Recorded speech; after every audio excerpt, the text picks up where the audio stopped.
one another aspect of the success story is the communication strategy. And I would say it is fantastic. How many of you would recall that Amul girl?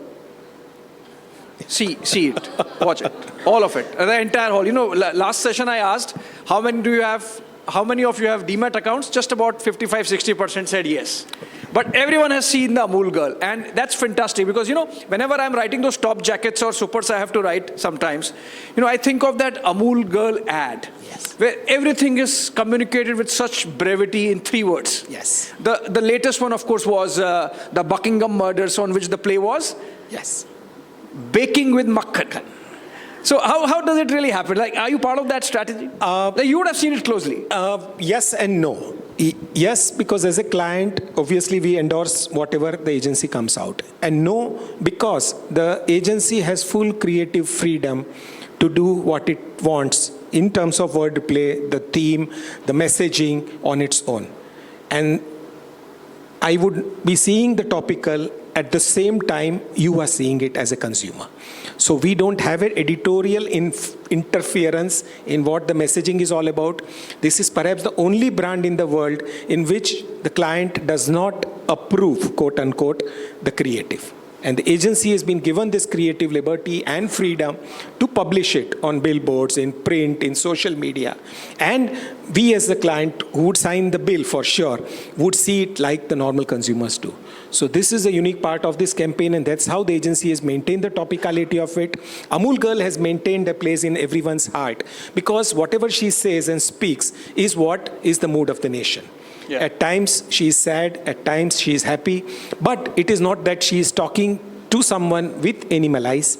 She has the best interest of the country at heart, of each of the consumers at heart, and in a very cheeky, humorous, very light way, she communicates what is the mood of the nation. Oh, you remember, like, it's of course the present mood of the nation, but you know, I could recall maybe 20 years back some of those Amul topicals. But moving on.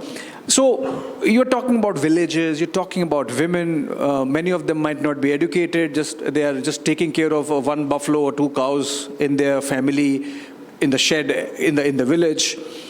And this fantastic communication strategy which makes it such a uber cool urban brand in terms of brand recall. So my question is that what's next? You have achieved so many frontiers in the recent past, from United States to Europe now. What's next? This is, to my mind, just a beginning. And I'll tell you with some numbers that Amul today handles 1/4 of the total organized milk in the country.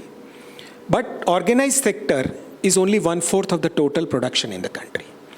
So to put in numbers, we handle close to, say, 3 crore liters of milk a day. India produces 60 crore liters of milk a day. A big change happening in the mindset of the consumers post-COVID, for sure, is converting from loose to packaged and branded. Okay, and that is not just in milk. It is in buttermilk also, it's in curd also, it's in paneer also, it's in khoa also, it's in mithai. Because of the hygiene factor. Hygiene factor. And that's where the organized sector comes in. And you look at it broadly, India also produces 5% more milk every year, but we're not looking at that 3 crore liters on 60 crore liters. But assume that 3 crore is 5% people shift from loose to package and branded. That's another 3 crore liters of milk, which is what our current volumes are. So our internal belief is you can add 1 Amul every year in India. And believe me, we are an 80,000 crore, a $10 billion brand, the largest food brand, FMCG brand in the country. But still, we are working with that ambition and aspiration that if consumers are shifting from loose to package and branded, and not just in rural areas, in urban areas, everywhere, we have the opportunity to double actually every year, if we wish to, and if we have the will to. And of course, we need to develop a capability to.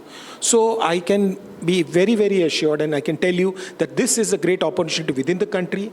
Second, looking at the global dairy industry and the situation, what's happening globally, dairy industry is in a lot of pressure in all the developed countries. Today, we are producing, as I mentioned, 1/4 of the total milk in the world. In next 10 years, India will produce 1/3 of the total milk in the world. So here we have a chance as India to become a dairy to the world. Which means, Honorable Prime Minister, when he told a few months back that he wants Indian food brands to be on everyone's dining table in the world, dairy is a job for itself. It is very much possible for the dairy industry of India to be a dairy to the world. And that's why when you talk of global expansion and the models of doing it, it is with this particular vision that we can be on the breakfast table of an American to a European to a Southeast Asian country and build the market for not just the Indian milk, but the Indian brands, develop this soft power and actually dominate the world.